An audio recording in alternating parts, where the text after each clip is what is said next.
વિદ્યાર્થી મિત્રો, આજે આપણે ગ્રામર સેક્શનની અંદર ઇનડાયરેક્ટ સ્પીચ ની ચર્ચા કરવા જઈ રહ્યા છે. ઇનડાયરેક્ટ સ્પીચ 12મા ધોરણની વાત કરીએ તો 4 માર્કનો આ પ્રશ્ન છે ગ્રામરની અંદર. તમે જે 10મા સુધી જે ગ્રામરના નિયમો ઇનડાયરેક્ટ સ્પીચમાં જે શીખીને આવ્યા છે તે તો આપણે એનો અમલ કરવાનો છે, એ પ્રમાણે જવાબ લખવાના છે. પણ આપણા આ 11 અને 12ની અંદર વાક્યોમાં થોડા વેરિએશન હશે. હવે વાક્યોમાં ચોક્કસ ભાવ દર્શાવતા વાક્યો હશે. એવા ચોક્કસ ભાવ દર્શાવતા વાક્યોમાં આ વિડિયોની અંદર આપણે ઇમ્પરેટિવ સેન્ટેન્સીસ, જેને આપણે ગુજરાતીમાં કહીશું આજ્ઞાર્થ વાક્યો, ઇમ્પરેટિવ સેન્ટેન્સનો ઉપયોગ ઇનડાયરેક્ટ સ્પીચમાં કેવી રીતે થયેલો હોય છે અને જવાબમાં આપણે કેવી રીતે લખવાનું છે તેની ચર્ચા આ વિડિયોની અંદર કરવા જઈ રહ્યા છે. આ ઇમ્પરેટિવ સેન્ટેન્સમાં કયો ભાવ હોય છે તો કે એક તો આજ્ઞાનો ભાવ હોય છે, હુકમનો ભાવ હોય છે, વિનંતીનો ભાવ હોય છે, સલાહનો ભાવ હોય છે, સૂચનનો ભાવ હોય છે. આવા ચોક્કસ अर्थ दर्शावता ચોક્કસ ભાવ દર્શાવતા વાક્યો જે આપણે ઇમ્પરેટિવ સેન્ટેન્સ તરીકે ઓળખીએ છીએ. આ ઇમ્પરેટિવ સેન્ટેન્સીસ જે છે એ બે પ્રકારના વાક્યોથી વહેંચાયેલા છે, જેમ કે નકારાત્મક વાક્ય અને બીજું હકારાત્મક વાક્ય. જુઓ એક ઉદાહરણ, give me A cup of T. મને કપ ઓફ ટી, ચાનો કપ આપો. આ જે છે એ હકારાત્મક વાક્ય છે. ત્યાર પછી ડોન્ટ ટેક માય પેન, મારી પેન લેશો નહીં. આ જે વાક્ય છે એ નકારાત્મક વાક્ય છે. ટૂંકમાં બે પ્રકારના વાક્યોથી વહેંચાયેલો આ પ્રશ્ન છે ઇમ્પરેટિવ સેન્ટેન્સીસનો.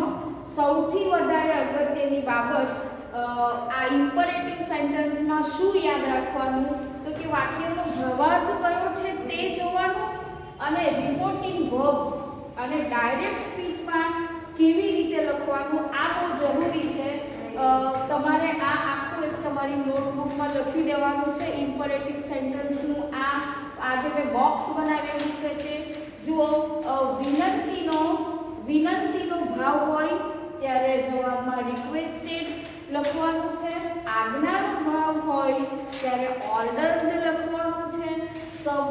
ફરજ દર્શક હુકમ જ્યારે કરવામાં આવેલો હોય ત્યારે કમાન્ડેડ લખવાનું છે. સલાહનો ભાવ જ્યારે ડાયરેક્ટ સ્પીચમાં આપેલો હોય તો ઇનડાયરેક્ટ સ્પીચની અંદર સજેસ્ટેડ શબ્દથી જવાબ લખવાનો છે. સૂચના જ્યારે આપવામાં આવી હોય તો ઇન્સ્ટ્રક્ટેડ કે નોટિસ્ડ આ જવાબથી આપણે જવાબ લખવાનો છે. ચેતવણીનો ભાવ દર્શાવેલો હોય ત્યારે રિપોર્ટિંગ વર્બ તરીકે વોર્ન, વોર્નિંગ, વોર્ન શબ્દ લખવાનો છે. ધમકીનો ભાવ દર્શાવેલો હોય ત્યારે થ્રેટન.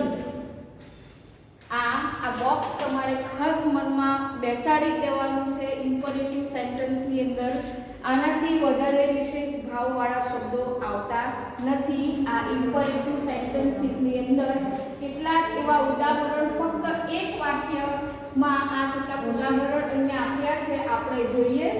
પહેલું સેન્ટેન્સ છે, Sanjay said to his sister please help me in my work. Please શબ્દ આપણને આજ્ઞાનો ભાવ સૂચવે છે, બરાબર ને? પણ એ આજ્ઞામાં કેવો ભાવ દર્શાવેલો છે? વિનંતીનો ભાવ દર્શાવેલો છે. એટલે જવાબમાં શું થશે કે સંજય રિક્વેસ્ટેડ હિઝ સિસ્ટર.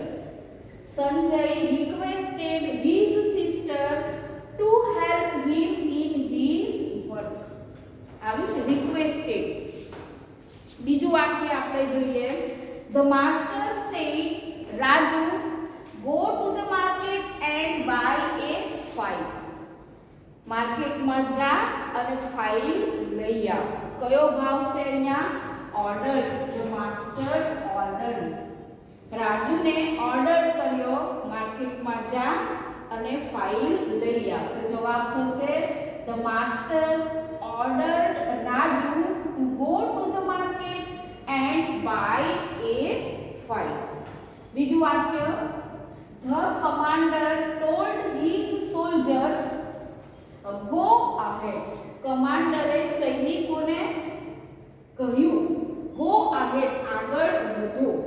હવે કમાન્ડરનો કહેવાનો ભાવાર્થ શું છે? તો કે કમાન્ડર છે એટલે સૈનિકોનો ઉપરી છે, એટલે આની અંદર આ ફરજ દર્શક હુકમની વાત કરેલી છે. તો આપણે જવાબમાં શું લખશું? The commander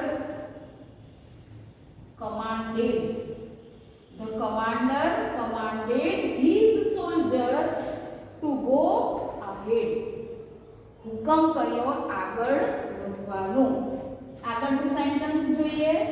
The grandfather said to a little child, don't go near that dog. પેલા કૂતરાની નજીક જઈશ નહીં. ગ્રાન્ડફાધરે નાના બાળકને કહ્યું. તો ગ્રાન્ડફાધર વોર્ન, ચેતવ્યો, નાના બાળકને વોર્ન કરી, જે વોર્નિંગ આપી, એને ચેતવણી આપી. A little child not go near that dog. પેલા ડોગની નજીક જઈશ નહીં એવી વોર્નિંગ, ચેતવણી આપી.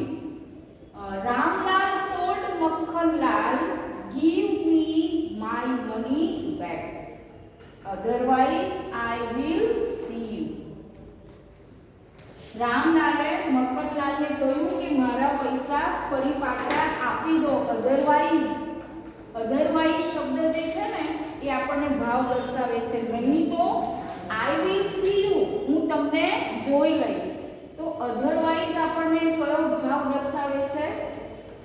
ધમકીનો ભાવ દર્શાવે છે. એટલે એનો જવાબ કેવી રીતે થશે? રામલાલ થ્રેટન કોને? મક્ખનલાલ. Ramlal threatened Makhanlal to give his money back, otherwise he would see him. નહીં તો તે એને જોઈ લેશે. એટલે ધમકીનો ભાવાર્થ હોય ત્યારે threaten.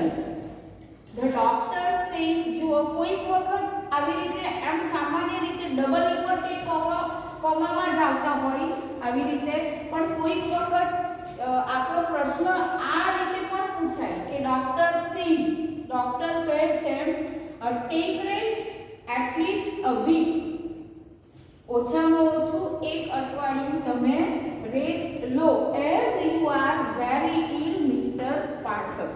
તો અહીંયા ઇન્વર્ટેડ કોમા નથી, અહીંયા આ પેટર્નમાં આ પ્રશ્ન છે. હવે મિસ્ટર પાઠકને ડોક્ટર કે છે. હવે ડોક્ટર કે છે એટલે શું આવે? ડોક્ટર આપણને ધમકી નહીં આપે, ડોક્ટર આપણને ફરજ નહીં કે ડોક્ટર આપણને સલાહ આપે. એટલે ડોક્ટરે મિસ્ટર પાઠકને એડવાઇઝ કર્યા, સલાહ આપી. The doctor advise mister Pathak to take rest for at least a week, ઓછામાં ઓછું એક અઠવાડિયું તમે આરામ કરો. As he was very ill, ખૂબ બીમાર છો એટલે તમે આરામ કરો એવી સલાહ આપી. ઇમ્પરેટિવ સેન્ટેન્સ આ રીતે આપણે ડાયરેક્ટ સ્પીચમાં લખી શકીએ છીએ. આ બોક્સ તમારે ખાસ યાદ રાખવાનું છે. આ ભાવ દર્શાવતા શબ્દો તમારે મનમાં બેસાડી જ રાખવાના છે અને એની પેટર્નના આ વાક્યોની પેટર્ન તમારે એક વખત યાદ રાખી લેવાની, ધ્યાનથી વાંચી લેવાનું. Thank you.